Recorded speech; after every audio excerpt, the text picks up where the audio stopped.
এই জায়গাটাতে গাড়ি রেখেছিলাম, এই রিক্সাওয়ালা আমাকে বলেছিলাম যে বাচ্চার সহ আমি এখানে গাড়িটা রাখলাম, গাড়িটার জন্য রিক্সা ধরে ব্যাকে না দেন। উনি গাড়িতে উঠে আমার 10 সেকেন্ডও হয়নি বলে যাওয়া, সঙ্গে সঙ্গে হচ্ছে রিক্সা পিছনে দিয়া এই জায়গাটাতে গেছে, একবারে ডাউন হয়ে গেছে একটা বাত। এখানে বাচ্চা, সবচেয়ে বড় কথা হচ্ছে আমার বাচ্চাটার পা মনে করেন যে ভেঙে যায়নি, আল্লাহ আল্লাহ বাঁচাইছে। তো এখন এটার সমাধানটা কি করা যায় বলুন দেখি, ওনাকে কি করা যায়? না ভাই, কোনো মাপ টাপ চাওয়ার কিছু নাই তো। ভাই তো কেস দিচ্ছিল, আপনি তো ভালো মানুষ বলে বললো ভাই, এতই মানুষ বলছে ভাই। না, এখানে ভালো মন্দ কিছু নাই, আপনার সলিউশন হইতে হবে।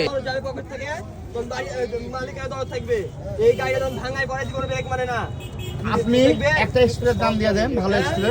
আরে স্প্রে গোষ্ঠী মার স্প্রে কি করব আমি? আপনি তো লিবেন না কিছু বলছেন ভাই, আপনার লোক স্প্রে আমার কাছে আছে, স্প্রে কি করব আমি? এমনি স্প্রে করব না তো? স্প্রে চলবে এটা? ভাই বলতেছে একটা স্প্রে কত টাকা দাম? স্প্রে কোনো বিষয় না, এখানে স্প্রেতে কোনো কাম হবে না। এখানে আমার পুরোটাই কিট ডাউন হয়ে গেছে, এখন কিট পুরোটা চেঞ্জ করতে হবে। ওনার কি ড্রাইভিং লাইসেন্স কি নাই? তো ড্রাইভিং লাইসেন্স নাই, এই রাস্তায় নামছে কিভাবে? আমি সরকারকে যত সাল পর্যন্ত টাকা দিব, সরকার আমাকে তত সাল পর্যন্ত ড্রাইভিং লাইসেন্স দিবে। এটা হলো নিয়ম। এই ভাই রাস্তা থেকে হটো। এটা আপনার মতো কোন রিস্ক করার লেগে? একটা রিক্সা বামে ফাঁকা থাকা অবস্থায় আপনারা ডানে কেন যান, এই বিষয়ে আমাকে বলেন তো। আপনার কাছে উত্তর আছে কোনো? আমাদের প্রতিটা মোটরসাইকেল হর্ন দিয়ে আপনার পাশার পিছনে যে হর্ন দিয়ে বামে সরে আমাদের যেতে হবে। আমরা কি বাম দিয়ে আপনাদের পিছনে ওভারটেক করবো আপনাদের কাছ থেকে, নাকি আপনারা তো রিক্সাওয়ালা আপনাদের পিছনে আমরা যাব? আপনারা কোনটা ভালো মনে করেন? তাহলে আপনার আগে অবশ্যই হুন্ডা গাড়ি যাবে, তাহলে আপনাকে অলওয়েজ বাম দিয়ে চালাতে হবে। তাহলে আপনারা ডান সাইড দিয়ে কেন যান?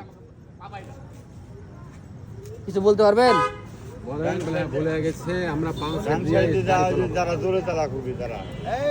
আপনার যতই জোরে চান রিক্সাওয়ালাকে আপনি মোটরসাইকেল লাগিয়ে যেতে পারবেন? আপনারা অলওয়েজ বাম দিয়ে যাবেন, বাম দিয়ে, বুঝছেন? ওভারটেক করার জন্য জায়গা ফাঁকা রাখবেন, যে কোনো পিছনে আপনার গাড়ি যদি আপনার সামনে যাবার চাই ডান দিয়ে জন্য চলে যেতে পারে, বুঝছেন? আর এখানে যে আমি আপনাকে বলে গেলাম, বলার পরেও যে আপনি হয়ে মারিয়ে দিলেন, আমার ব্যাটারা ঠ্যাং ভেঙে গেলে আপনি গাড়ির সলিউশন তো দিতে পারবেনই না, পারলেন না। আমার ব্যাটাটা যদি কিছু হইতো তাহলে আমি কি করতাম ভাই? আপনার চাচা, আমি কিছু বলিনি আপনাকে, আপনি দেখে আমি থমকে গেছি যে চাচা মানুষ, আমি কি করব? রাগ কিন্তু সব মানুষের আছে। কিছু বলেনি কিন্তু এখনো তো কিছুই বলিনি। শুনেন চাচা, ওই জায়গায় যদি আমি থাকতাম, কোনো বাপের বাটা থাকতো না যে আপনাকে বাঁচাতো, মারতাম আমি।